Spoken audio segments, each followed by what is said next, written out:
అందరికీ నమస్తే, welcome to DD9 వార్త. నిన్న ముఖ్యమంత్రి రేవంత్ రెడ్డి అమీర్పేటలో పర్యటించిండు. బస్తీ బాట పట్టిండు రకంగా. అక్కడ గంగుబాయి బస్తీ కానీ లేకపోతే దాసారం బస్తీ, చాలా బస్తీలు తిరిగిండు అక్కడ. ఎందుకు అక్కడ తిరిగింది అంటే ప్రధానంగా మనం చూసుకుంటే గత వారం రోజుల క్రితం ఒక వాన పడ్డది, 2.5 గంటల సేపు పడ్డది. ఆ వానకు ఇంత లోతు నీళ్ళు వచ్చినాయి అమీర్పేట మెట్రోకు ఆ ప్రాంతంలో. మరి ఆ నీళ్లు వరద ఎక్కడి నుంచి వస్తుందంటే జూబ్లీ హిల్స్, మధురానగర్ ఈ ఎత్తు ప్రాంతాల నుంచి వచ్చి ఆ అమీర్పేటలో గంగుబాయి బస్తీ, బుద్ధనగరు, బల్కంపేట, ఆ దాసారం బస్తీ ఇటు మొత్తం ఎక్కడికక్కడ ఇంత లోతు నీళ్లు. అయితే ఈ సమస్య ప్రధానంగా ముఖ్యమంత్రి రేవంత్ రెడ్డి దగ్గరికి పోయిందే తడవుగా ఆయన నిన్న అదే బస్తీ గంగుబాయి బస్తీకి పోయి మొత్తం అరుచుకున్నాడు, మొత్తం తిరిగిండు అట్లకేంచి అంతా. అట్లకేంటి ప్రజలను, స్థానిక ప్రజలను అంతా తిరిగిండు, వేసిండు, అంతా అయిపోయింది. అదొక ఎత్తు. అయితే ఒక బాలుడు ఉన్నాడు అక్కడ. ఒక బాలుని భుజంపై చేతేసి ఒక స్నేహితునిలాగా మంచిగా మాట్లాడుకుంటూ పోతున్నాడు. ఇప్పుడు ఆ బాలుందే పెద్ద వార్తగా నిలుస్తుంది. మరి ఆ బాలుడు ఎవరంటే జశ్వంత్, ఆ పిల్లగాడు 6వ 7వ తరగతి చదువుతున్నాడు, సబ్జెక్టు కరెక్షన్. మొత్తం మీద అయితే ఆ బాలునిపై చేసి ఏమేమి విషయాలు తెలుసుకున్నాడు, ఏం మాట్లాడిన అనేది ఇప్పుడు సోషల్ మీడియాలో కూడా వైరల్ అవుతుంది. అంటే వాస్తవంగా రేవంత్ రెడ్డి స్థాయి, ముఖ్యమంత్రి స్థాయి వ్యక్తి అట్లా బస్తీలలో తిరగడం అనేది శుభపరిణామమే. ఓ రకంగా అయితే శుభపరిణామమే. చూద్దాం, ఈరోజు ఆంధ్రప్రభలో దాని గురించి ఒక ఆర్టికల్ ప్రత్యేకంగా వచ్చింది. మరి ఆ పిల్లగాడు ఏమంటున్నాడు, ఏం కథ అనేది ఒకసారి చూసే ప్రయత్నం చేద్దాం. సార్, నా పుస్తకాలు తడిసిపోయాయి, వరద ఇంట్లోకి వచ్చేసింది. సీఎం రేవంత్ ఎదుట బాలుడు ఆవేదన. భయపడకు, భవిష్యత్తులో రాకుండా చూస్తా. విద్యార్థికి ముఖ్యమంత్రి భరోసా. బాలుడు ద్వారా వరద వివరాలపై ఆరా. భవిష్యత్ భద్రతకు ప్రణాళికలు. సీఎం ఆదేశాలు. గంగుబాయి కుంట కబ్జాపై ఫిర్యాదు పరిశీలించాలని అధికారులకు సూచన. నిజంగా వరద విషయంలో చాలా రోజులు ఇబ్బంది పడుతున్నారు. అంటే ఒక అమీర్పేట్ దగ్గరలో ఉన్న బస్తీలే కాకుండా చాలా వరకు లోతట్టు ప్రాంతాలు చాలా వరకు ఇబ్బంది పడుతున్నాయి. చిన్నపాటి వర్షానికి ఒక గంట వర్షపాటికే పూర్తిగా వరద నీరు ఇళ్లలోకి వచ్చేస్తున్నాయి. వాళ్ళు రెగ్యులర్ ఇబ్బంది పడుతున్నారు. దాని పూర్తి స్థాయి ఎందుకు వీళ్ళు ఆ నివారణ ఎందుకు చేపడతలేరు అంటే ఎవరి దగ్గర కూడా సమాధానం లేదు. అయితే ఇంకోటి, వాస్తవంగా ఈ జూబ్లీ హిల్స్, మధురానగర్ ఈ పై ప్రాంతాల నుంచి కిందికి పోతున్నాయి కదా నీళ్ళు. ఈ గంగుబాయి కుంట గత 10 ఏళ్ళు అప్పటి నుంచి అయినా కబ్జాలనే ఉంది. అందుకే ఈ నీళ్ళన్ని పోలేక ఆ గోడలు అడ్డం కట్టిరట. గోడలు దాదాపు హైదరాబాద్ లో ప్రస్తుతం ప్రభుత్వం ఇచ్చిన వివరాల ప్రకారం, అంటే కాంగ్రెస్ పార్టీ ఇచ్చిన వివరాల ప్రకారం 200లకు పైగా చెరువులు కబ్జా అయినాయి. హైదరాబాద్ వచ్చిన తర్వాత ఇచ్చిన వివరాల ప్రకారం. అవును.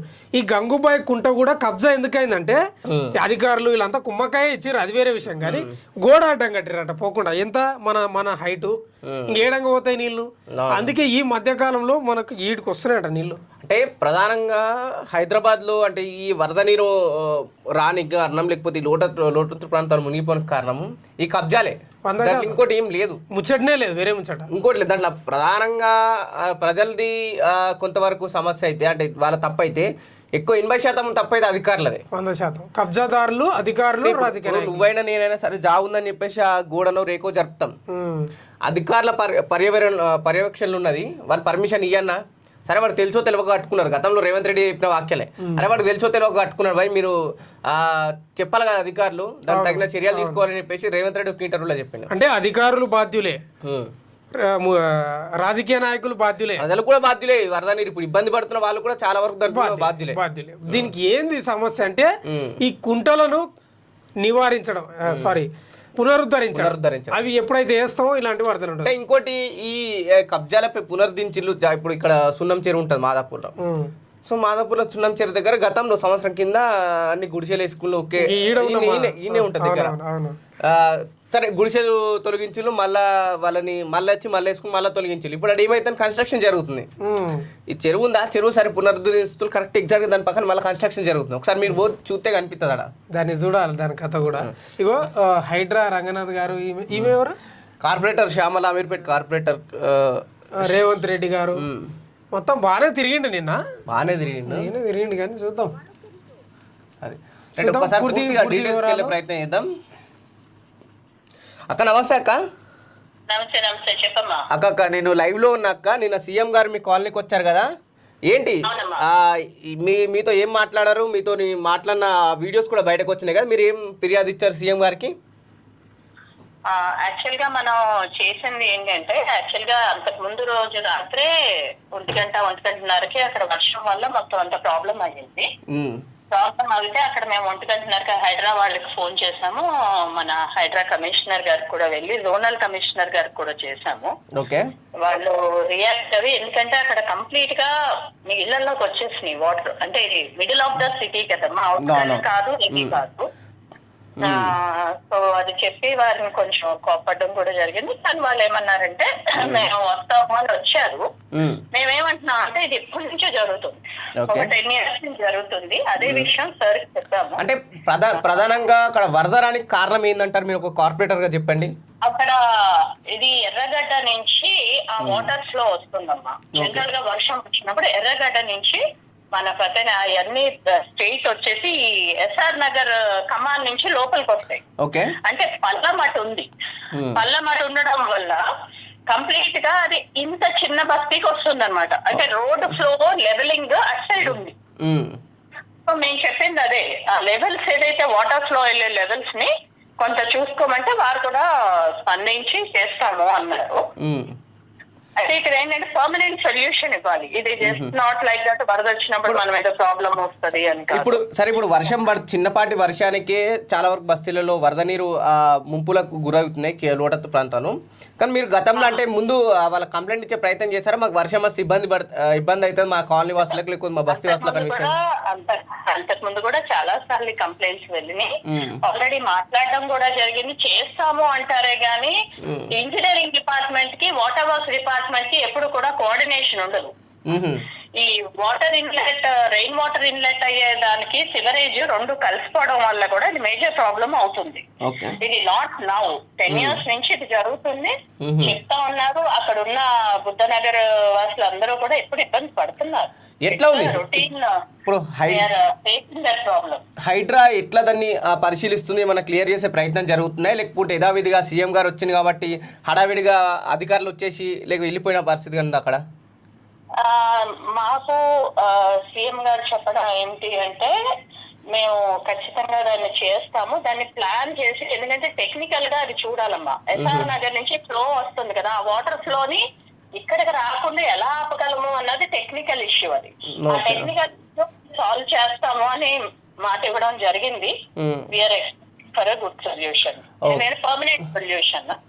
సో దట్ ఈవెన్ మైక్రోఫోన్ ఏదైతే ఉందో మనం రెగ్యులర్ గా వెళ్ళేది, అది కూడా మా లెక్క ప్రకారం ఏంటంటే అక్కడ కూడా ఏదైతే మ్యాన్ హోల్స్ ఉన్నాయో దాన్ని ప్రాపర్ గా పెట్టకపోవడం వల్ల అదంతా జరుగుతుంది. ఇప్పుడు అంటే ఇప్పుడు జనరల్ వార్తలు వస్తున్నాయి ఏంటంటే ఇక్కడ అయితే గంగుబాయి కుంట కబ్జాకు గురైంది కాబట్టి సో దాని ద్వారా వరద నీరు అనేది ఎక్కువ వస్తుంది బస్తీలో కానీ ఒక వార్తలు కూడా నడుస్తున్నాయి. దీన్ని ఎంతవరకు చూడొచ్చు? ఇది లేదమ్మా. ఇప్పుడు ఈ బుద్ధనగర్ ఏదైతే ఉందో ఇది ఆల్రెడీ అంతకు ముందు పాత గవర్నమెంట్స్ ఏదైతే ఉన్నాయో వారే పట్టాలు ఇవ్వడం జరిగింది నాలా మీద ఇల్లు కట్టుకున్న వాళ్ళకి గతంలోనే.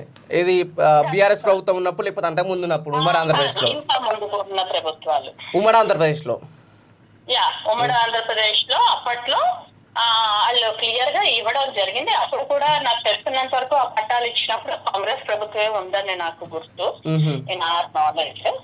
కానీ ఇప్పుడు ఇంకా అయిపోయిందమ్మా. We cannot move that. ఎందుకంటే గవర్నమెంటే పట్టాలు ఇచ్చినప్పుడు ఇంకా దానికి ట్యాక్స్ కట్టించుకుంటున్నప్పుడు, కరెంట్ బిల్ కడుతున్నప్పుడు ఇంకా that is no tax to the government. Okay. So మా ఉద్దేశం ఏంటంటే దానికి సొల్యూషన్ ఇవ్వమని, ఎందుకంటే అక్కడ ఉన్న ప్రజలైతే ఇబ్బంది పడకూడదు కదా. సరే, ఇప్పుడు గత 10 సంవత్సరాల్లో బీఆర్ఎస్ పార్టీ చెప్తుంది ఏంటంటే హైదరాబాద్ ని ఒక లండన్ లా చేసినాం, ఒక ప్యారిస్ లా చేసినాం, ఇక్కడ కూడా డ్రైనేజ్ వ్యవస్థ పునరుద్ధరించిన, మళ్ళీ వరదలు నీరు చేరకుండా మేము చేసినామని బీఆర్ఎస్ పార్టీ చెప్పుకుంటుంది. అది ఎంతవరకు నిజం అంటారు? మరి ఇప్పుడు మళ్ళీ ఇప్పుడు అదే పరిస్థితి కనిపిస్తుంది. అంతకు ముందు బీఆర్ఎస్ పార్టీ ఉన్నప్పుడు గుంత చూస్తే 1000 రూపాయలు ఇస్తాము, డల్లాస్ చేస్తాము అన్నారు.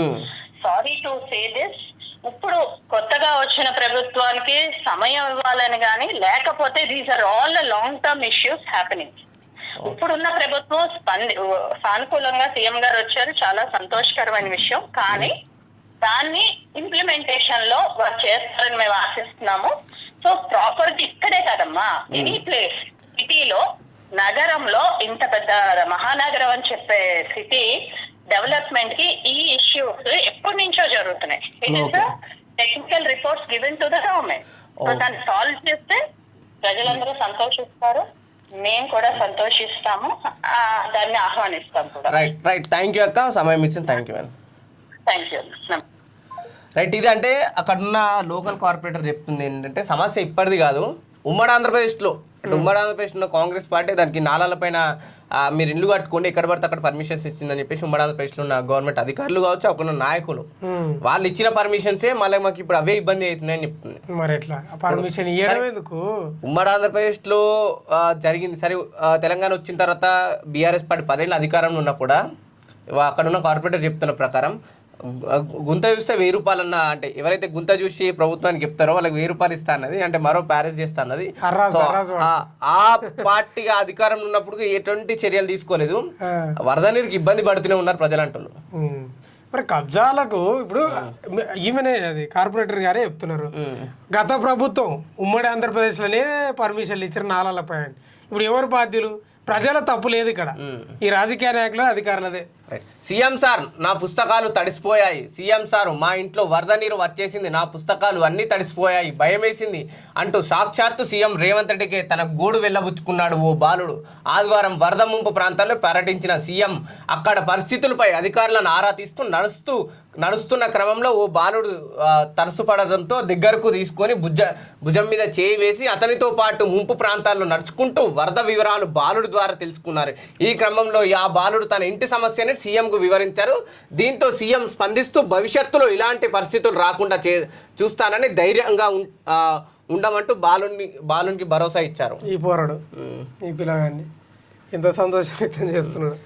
అంటే ప్రధానంగా ఉన్న సమస్య ఏంటంటే అంటే ఈ కబ్జాలకు గురి కావడం వల్లనే చాలా వరకు ఇట్లాంటి సమస్యలు ఇబ్బంది పడుతున్నాయి. అంటే ఇది ఇప్పట్లో పూర్తయ్యే సమస్య అని కూడా చెప్పలేము. అట్లని చెప్పేసి తక్షణమైతే కాదు అట్లని చెప్పేసి ప్రభుత్వంతో కాదంటే అవుతుంది 100%. ఎందుకంటే హైడ్రా తీసుకొచ్చింది దానికోసం స్పెషల్గా. కాబట్టి ఈ అంటే గత ప్రభుత్వాల నుంచి కబ్జాలు జరుగుతూనే ఉన్నాయి, ఇప్పుడేం కాదు. సరే వాళ్ళు చేసిండ్రు ఉమ్మడి ఆంధ్రప్రదేశ్లో జరిగినాయి, బీఆర్ఎస్ అధికారంలో ఉన్నప్పుడు జరిగినాయి, ప్రస్తుతం ఉన్నప్పుడు కూడా జరుగుతున్నాయి ఎక్కడో చోట. కానీ వీటిని అరికట్టాల్సింది మాత్రం ప్రభుత్వమే, చిత్తశుద్ధి ఉండాలి ఆ విషయంలో. లేకపోతే ఏమవుతుంది? రేవంత్ రెడ్డి గారు చెప్పిన మాటల ప్రకారం సరే ఎవరో ఒకరు తెలియక కట్టుకున్నారో వాళ్ళని బుజ్జయించో బతిమారో లేకపోతే వాళ్ళకి ఆల్టర్నేటివ్ అని ఇల్లు చూపించో కట్టాల్సింది. లేకపోతే ఏమైతుంది అంటే గుడిసెలు కాదు, వాళ్ళు చిన్న చిన్న ఇల్లు కట్టుకొని బతుకుతుంటారు, పుణ్యాలు చేసుకొని బతికే వాళ్ళ ఆధారం అది. ఆధారమే పోయినాక ఏం చేస్తావు? సో ప్రభుత్వం మీద కష్టంగా తిరగబడతాడు వాడు. కాబట్టి ఖచ్చితంగా సీఎం రేవంత్ రెడ్డి గారు ఖచ్చితంగా ఇలాంటివి చాలా ఉన్నాయి హైదరాబాద్ లో. ఈ గంగుబాయి బస్తీకి ఒకటే బస్తీ కాదు, ఇంకా చాలా బస్తీలు సికింద్రాబాద్ మల్కాజ్గిరిలో పోతే ఆ డ్రైనేజ్ వ్యవస్థ కూడా సరిగ్గా లేదు స్టిల్ ఇప్పటికి. కాబట్టి మల్కాజ్గిరి మన దేశంలోని అతిపెద్ద పార్లమెంటు కాన్స్టిట్యున్సీ. కాబట్టి ఖచ్చితంగా హైడ్రా మీద కొంత అపనిందలు ఉన్నా సరే కానీ ముందుకు వెళ్ళి ఇట్లాంటి సమస్యలను తీర్చినప్పుడే పేద ప్రజలు కానీ బస్తీవాసులు కానీ సుఖంగా ఉండగలుగుతారు. ముఖ్యంగా ఏంటంటే ఈ కుంటలను చెరువులను పునరుద్ధరించాలి, ఖచ్చితంగా పునరుద్ధరించకపోతే తెలిసో తెలియక ఇల్లు కట్టుకున్న వాళ్ళకి ఆల్టర్నేటివ్ చూపించి పునరుద్ధరించాలి, అది ఖచ్చితంగా. ఎందుకంటే లేకుంటే ఇక్కడ వాళ్ళు ఇబ్బంది పడతారు, ఆటోమేటిక్గా అటు ప్రతిపక్షాలు దాన్ని ఆయుధంగా చేసుకుంటే ప్రభుత్వానికి ఇబ్బంది అవుతుంది. వచ్చే ఎలక్షన్ పార్టీ గెలవాలన్నా కష్టమే. హైడ్రా కూడా ఈ మధ్యలో సైలెంట్ అయింది, ఈ పేదల దగ్గరికి పోతలేదు. ఎందుకంటే వాళ్ళ గూడునే చెదరగొడితే చాలా ప్రమాదం కాబట్టి పోతలేదు. మంచి విషయమే అది. మొత్తం మీద అయితే హైడ్రా రువ్వడిగా పనిచేయాలనేది. అట్లా ఫాతిమా కాలేజ్ స్కూల్ టచ్ చేయాలని చెప్పి చాలా అవి టచ్ చేయమంటే పిల్లల భవిష్యత్తు నాశనం అవుతుంది, ఎండాకాలంలో కూడా భవిష్యత్తు ఉంటుందా? అట్లా ఉంది పరిస్థితి. చూద్దాం ఏం జరుగుతుందో. చూస్తూనే ఉండండి DD9 వార్త.